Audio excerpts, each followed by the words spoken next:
Welcome to today's review of a Rado DiaStar 14. This watch is from 1971, and as you can see, this has the very uncommon TigerStone dial.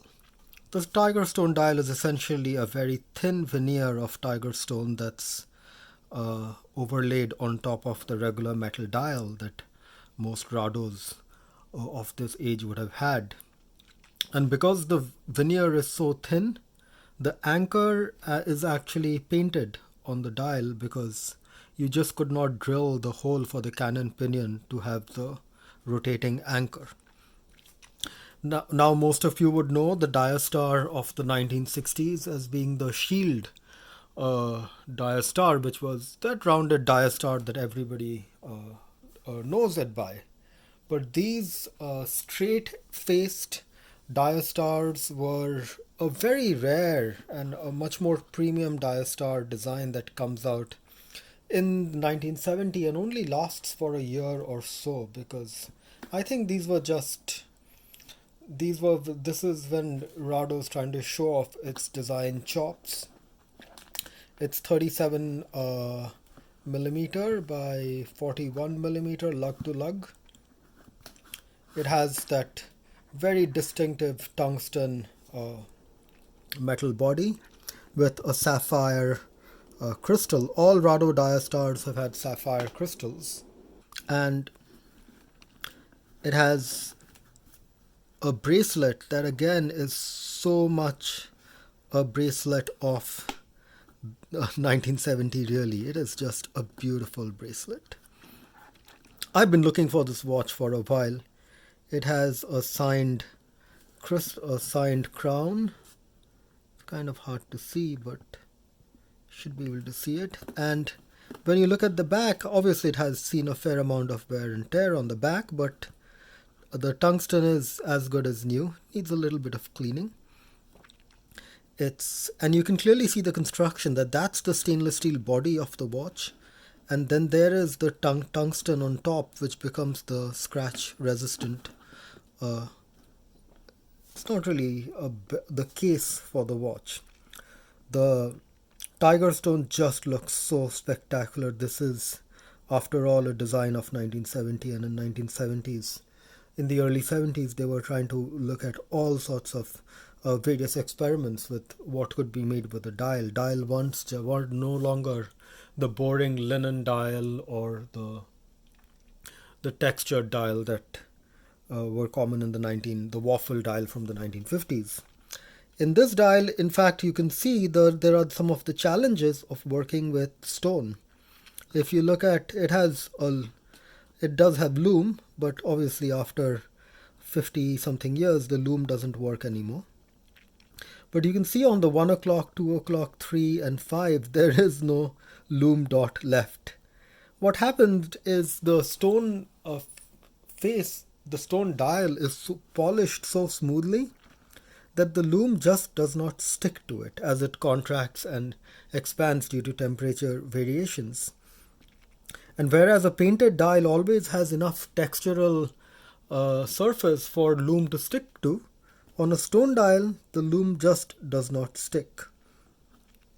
And under a microscope, you can see cracks on the stone, but that just adds to the beauty of the dial. It's a 17 jewel movement. I think this is like all Rados, these were water sealed. Really doesn't mean much. All that means is there's a gasket in there, and if you tighten the crown, it will have some level of water resistance. It's a fairly ordinary 17 jewel movement. This is an ETA movement that Rado was using.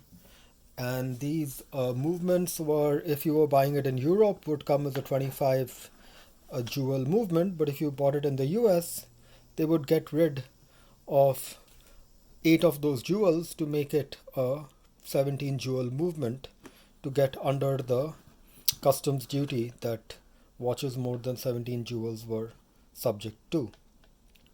Has a very sharp edge, putting fingerprints on this. But it is a fingerprint magnet. There is no two ways about it. But the beauty of this watch is it attracts attention wherever you go. Let me give a quick glimpse of how it looks on the wrist. It has a very interesting, so if you open the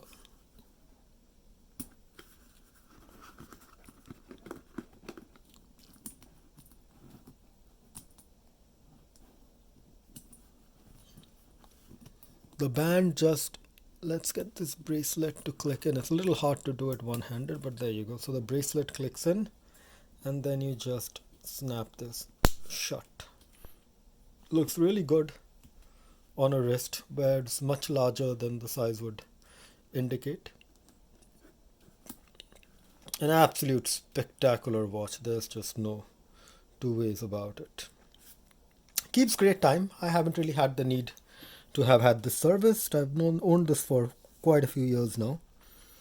It doesn't get used as often as I would like to use it, but it's, the ETA movement is just it's a workhorse of a movement.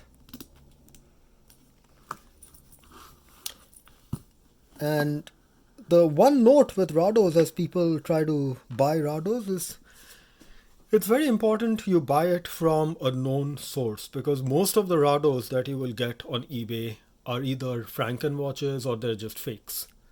They made a lot of them, and the ETA movement is very easy to get a replacement movement. So if you could just get you can get a donor watch, it's very easy to make it look like it's the real Rado. So that's why with Rado watches, it's really, really important to be very careful when you buy Rado watches, just because you may very well get a fake. In fact, this is the only review of this particular watch that I found that I really didn't find any reviews. That's why I thought I would put it out there. In terms of, it has applied hour markers. It has a very beautiful detail, because you can see that between the hour markers, there's an additional arrow head, which you can sort of see as it catches the light. And then there's the textured bezel that underlies the sapphire crystal. The sapphire crystal, which Rado introduces in 1960, they really are the first watch manufacturer to introduce the sapphire crystal.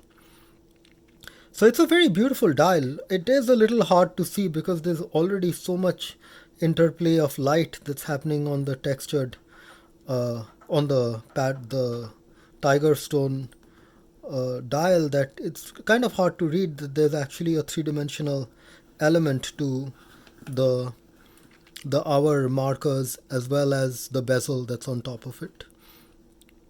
The day and the date is at the 6 o'clock position, and it had loom, but you can't really read the loom anymore.